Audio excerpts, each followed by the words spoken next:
Hello student, myself Neeraj Joshi, chemistry faculty और today we are going to start the balancing the chemical equations।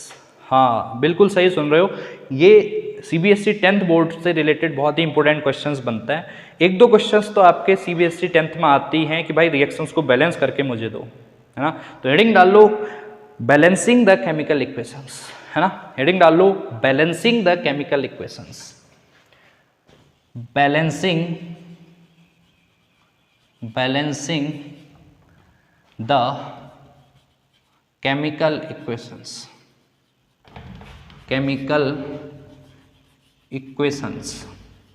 आप chemical equations को क्यों और कैसे balance करते हो। सबसे पहली चीज, केमिकल इक्वेशंस को बैलेंस करने की क्यों जरूरत पड़ती है। बिल्कुल पड़ती है, क्योंकि आप जानते हैं मास को नाइदर बी क्रिएटेड और मास को नाइदर बी डिस्ट्रॉयड। ना ही मास को आप क्रिएट कर सकते हो, ना ही मास को आप डिस्ट्रॉय कर सकते हो। समझ सकते हो, ठीक है। चलो एक रिएक्शन लिख रहा हूं। मान लो आपके पास C+O2 है, बनेगा क्या आपके पास CO2। एरो के राइट साइड क्या होता है आपके पास, प्रोडक्ट। क्या होता है, प्रोडक्ट। और एरो के लेफ्ट साइड क्या होता है आपके पास, रिएक्टेंट। आपको रिएक्टेंट और प्रोडक्ट का मास क्या करना पड़ता है बेटा, इक्वल करना पड़ता है। मान लो 50 kg रिएक्टेंट लिया है, राइट साइड में भी कितना बनना चाहिए, 50 kg। ना ही 50 से कम, ना ही 50 से ज़्यादा। रिएक्टेंट अगर 100 kg लिया है, 100 किलो, प्रोडक्ट भी क्या बनना चाहिए, 100 किलो। 100 से ज़्यादा भी नहीं बनना चाहिए, 100 से कम भी। वैसे तो बनेगा नहीं। तो रिएक्टेंट का मास और प्रोडक्ट का मास क्या होना चाहिए बेटा, इक्वल आना चाहिए। थ्रू किसके, मास ऑफ कंजर्वेशन के। तो हम रिएक्शंस को बैलेंस करना सीखेंगे। वेरी गुड शॉर्ट ट्रिक, मेरी शॉर्ट ट्रिक बनाई है ना। रिएक्शन को आप शॉर्ट ट्रिक से सीखेंगे बैलेंस करना है। भाड़ में जाए हिट एंड ट्रायल मेथड। चलो मैं इसको इरेज कर रहा हूँ, फिर एक रिएक्शन को लेते हैं आपके सामने और उस रिएक्शन को शॉर्ट ट्रिक से क्या करेंगे, बैलेंस करेंगे। चलो वो शॉर्ट ट्रिक क्या है, आप हेडिंग ही डाल लो, short trick for balancing the chemical equations. Short trick,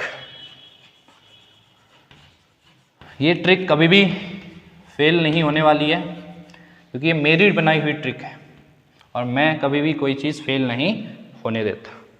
सही कह रहे हो। चलो फिर एक रिएक्शन लेते हैं, उसको हम शॉर्ट ट्रिक से बैलेंस करना सीखेंगे। एक रिएक्शन लिखो, N2 + H2 रिएक्शन NH3। देखो ये नाइट्रोजन है, ये हाइड्रोजन है और ये अमोनिया है। लिख भी दे रहा हूँ, चलो लिखने की जरूरत नहीं है। नाइट्रोजन और हाइड्रोजन रिएक्ट करके क्या बनाते हैं, NH3 बनाते हैं।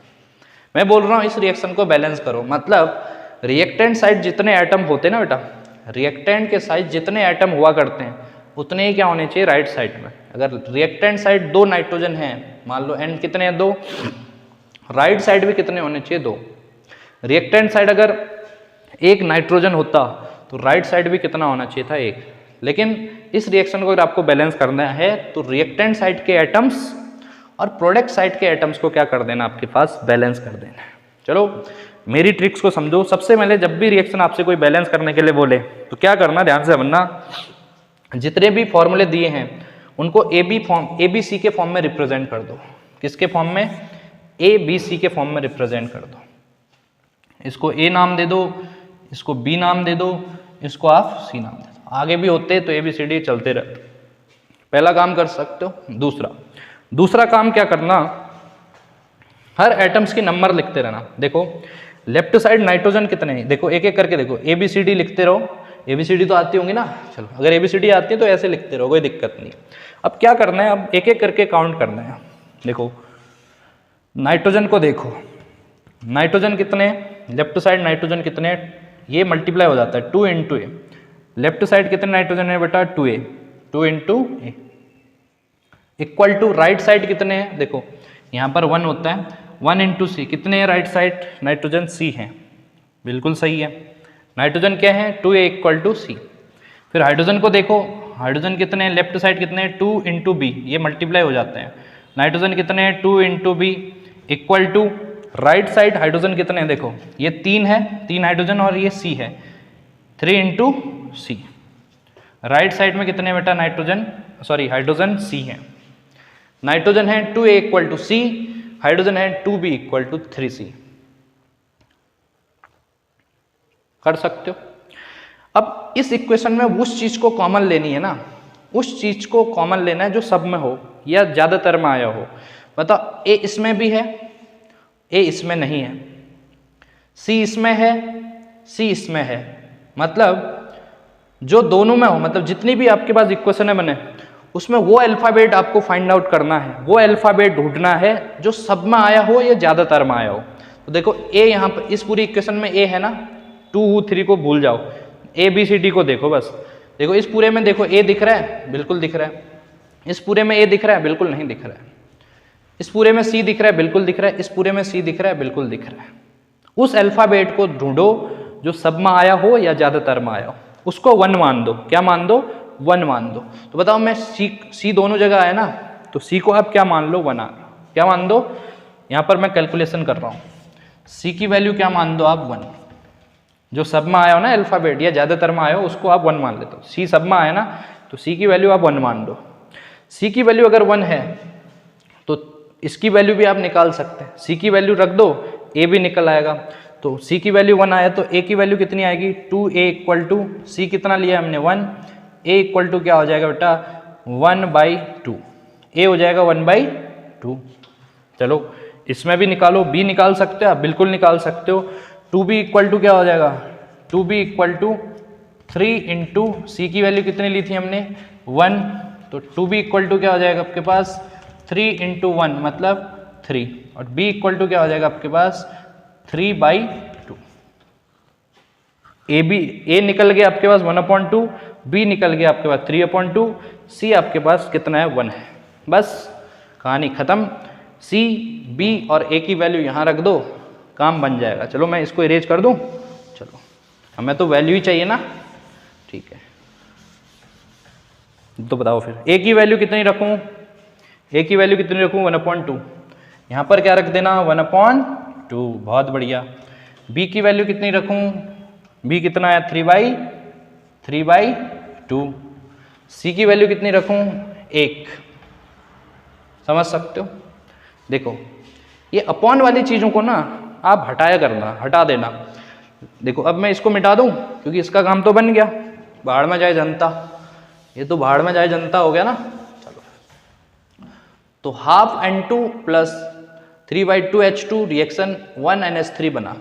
लेकिन मैंने बोला कि जो अपॉन में चीज़ें दिखती है ना उसको आपको कैंसिल करना होता है, क्योंकि आप मॉडर्न लोग हैं तो क्या है ये अपॉन वाला, क्या हमें तो बढ़िया सी रिएक्शन चाहिए ना लिखी हुई।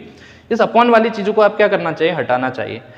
इसको हटाने के लिए ना, जो अपॉन में चीज़ें उसको हटाने के लिए आपको पूरी रिएक्शन को एक ऐसे नंबर से मल्टीप्लाई करना पड़ता है, एक ऐसे होल नंबर से मल्टीप्लाई करना होता है जिससे नीचे वाली चीज़ें कट जाएं। अगर मैं इस पूरी रिएक्शन को 2 से मल्टीप्लाई करूं, 2 से मल्टीप्लाई करूं तो 2 से 2 कट जाएगा। बहुत बढ़िया।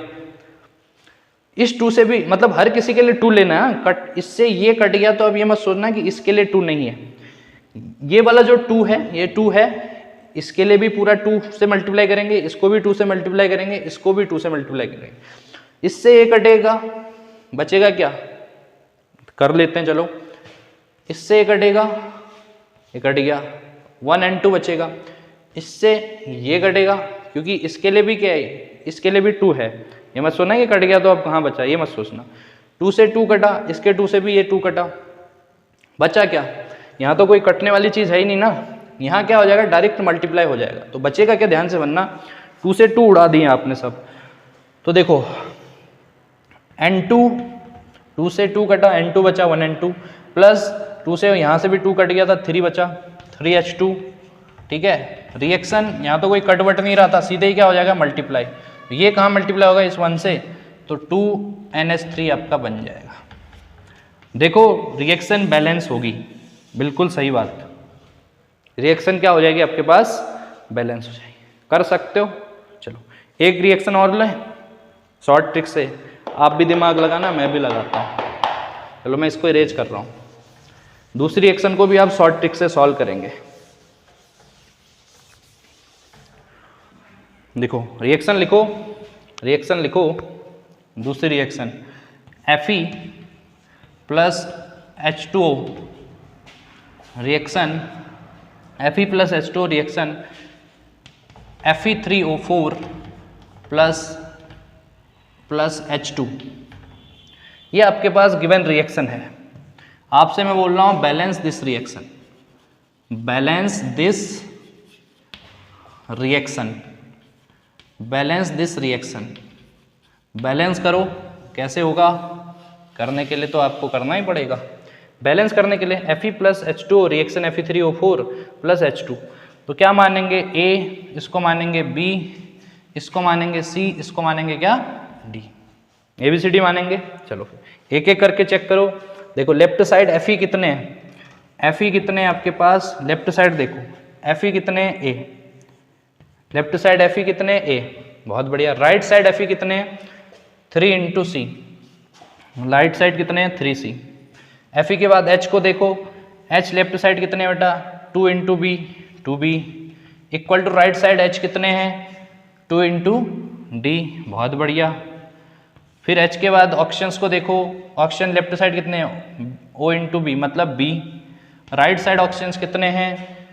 4 इंटू 4 है ना ऑक्शन, 4 इंटू C मतलब 4C। सब ले लिया आपने, A ले लिया, B ले लिया, C लिया और D ले लिया।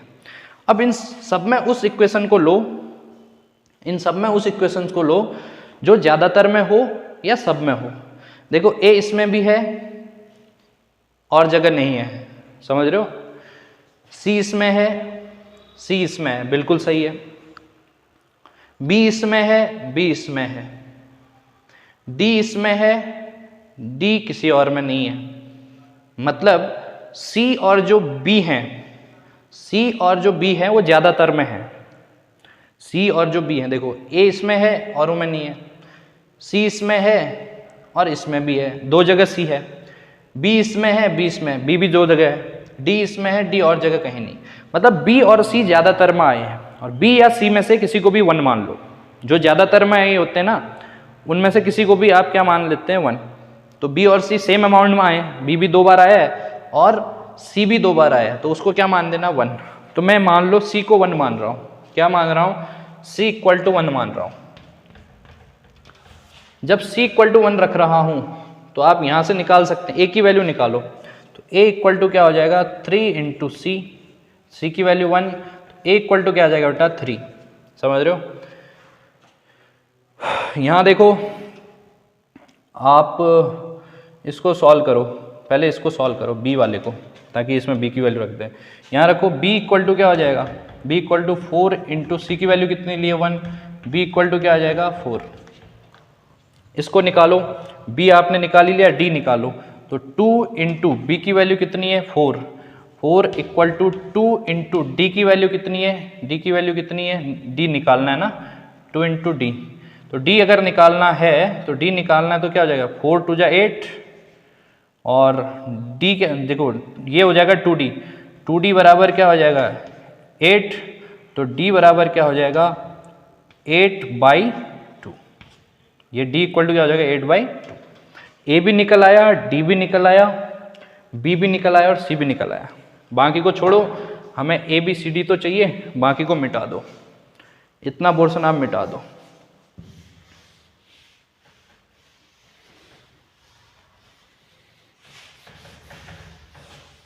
ये सब वैल्यू आपके पास है, A3, D 8/2 और B 4 और C की वैल्यू कितना?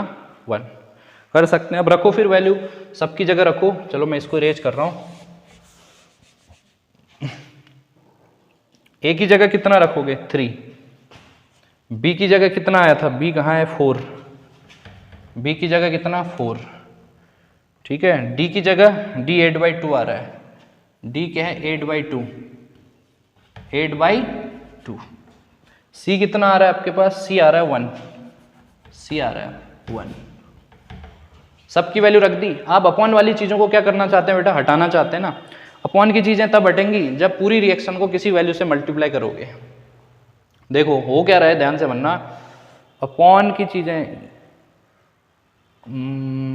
चीज़ें क्या करेंगे आप? हटाना चाहेंगे। ये अगर ये 2 हटाना चाह रहे हो, अगर ये 2 हटाना चाह रहे हो तो क्या करोगे आप?